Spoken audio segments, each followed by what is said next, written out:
5, 4, 3, 2, 1, 0. All engine running. The Apollo 11 mission is one of the most well-known events in history. On July 20th, 1969, astronauts Neil Armstrong and Buzz Aldrin became the first humans to set foot on the moon. Their achievement marked a monumental moment for space exploration and remains a source of inspiration even today. But while most people know the basics of the mission, there are many lesser-known aspects of Apollo 11 that add depth to this incredible story. The Apollo 11 mission is full of untold stories and hidden history that go beyond the famous "one small step for man." Join us as we delve into the unseen history of Apollo 11. The spacecraft had 3 astronauts on board: Neil Armstrong, Edwin Buzz Aldrin, and Michael Collins. Their goal was to land on the moon, explore its surface, and return safely to Earth. The significance of Apollo 11 cannot be overstated. It was the culmination of years of work and innovation, driven by the space race between the United States and the Soviet Union. President John F. Kennedy had set the ambitious goal of landing a man on the moon and returning him safely by the end of the 1960s.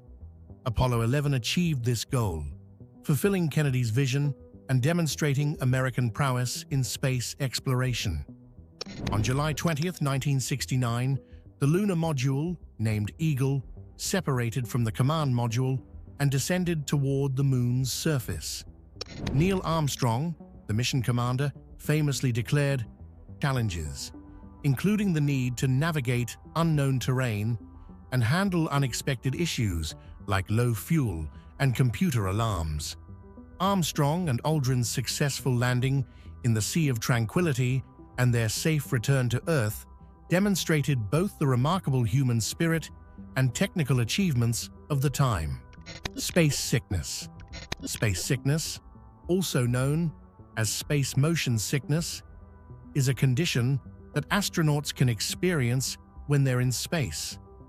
It's similar to seasickness or motion sickness, where the body struggles to adjust to the unfamiliar environment. For astronauts on Apollo 11, space sickness was a real challenge, affecting their comfort and performance. During the Apollo 11 mission, which was the first manned moon landing in 1969, astronaut Buzz Aldrin to be completed, and he needed to stay focused despite feeling unwell.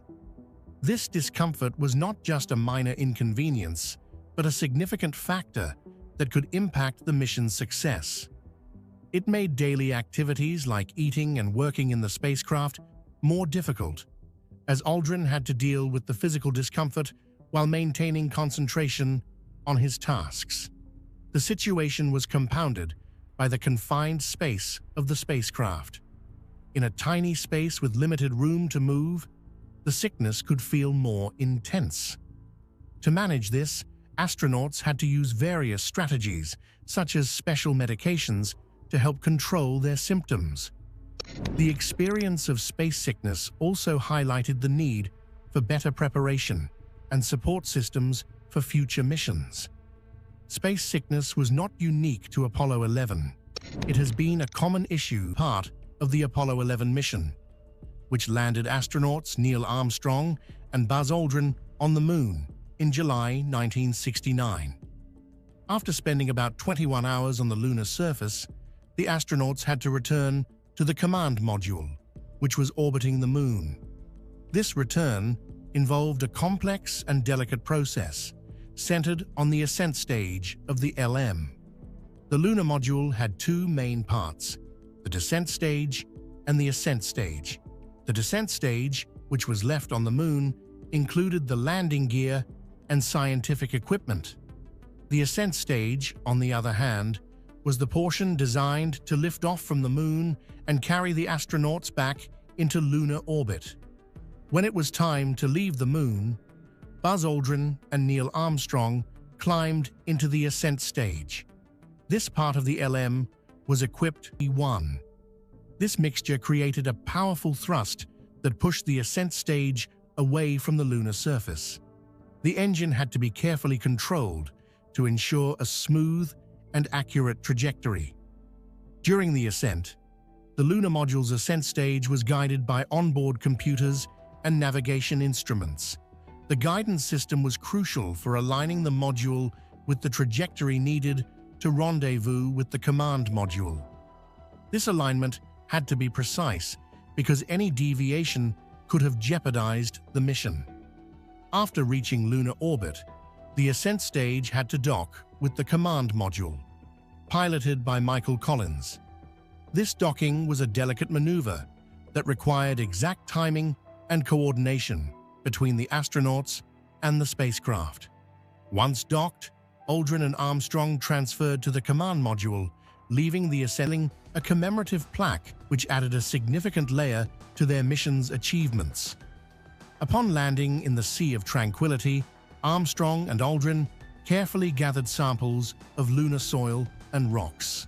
These samples were crucial for scientific research as they provided insights into the moon's composition and its formation.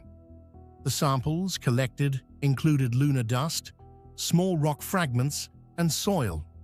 The astronauts used special tools, like scoops and tongs, designed to handle the unique conditions on the moon. These samples were meticulously stored in containers to ensure their preservation during the return trip to Earth. In addition to collecting samples, the Apollo 11 astronauts unveiled a plaque mounted on the lunar module's descent stage. The plaque was a symbol of human achievement and a message to future explorers. It was made of stainless to be a reminder of the monumental achievement and the spirit of cooperation and peace. The samples and plaque were part of a broader set of activities aimed at documenting and understanding the moon.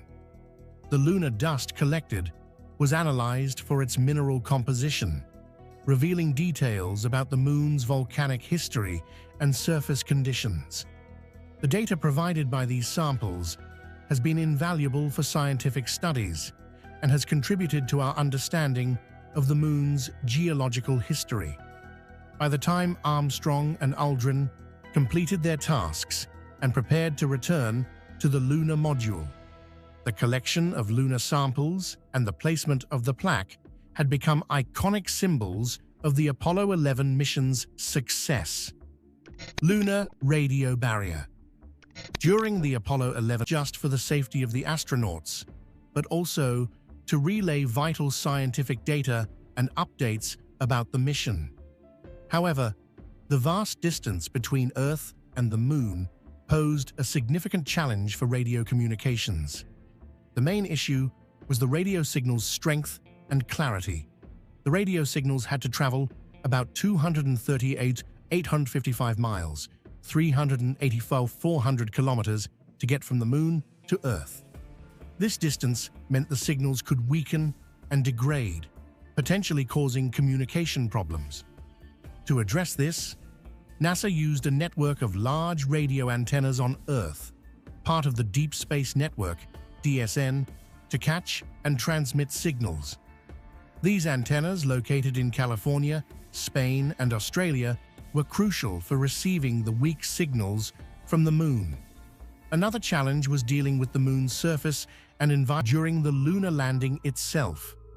As the lunar module approached the Moon's surface, the radio link was crucial for relaying real-time data to mission control. Despite the high-tech equipment, there were occasional interruptions and delays in the signal due to the distance and the interference from the Moon's terrain. The team at NASA had to constantly monitor and adjust their equipment to maintain a clear connection. The successful resolution of these communication challenges was a testament to the ingenuity and determination of the Apollo 11 team. Shadows on the Moon. When astronauts from Apollo 11 set foot on the Moon, they faced challenges that were both thrilling and mysterious. One of the intriguing aspects of their mission was the way shadows behaved on the lunar surface. Unlike Earth, the Moon has no atmosphere to scatter sunlight, so shadows on the Moon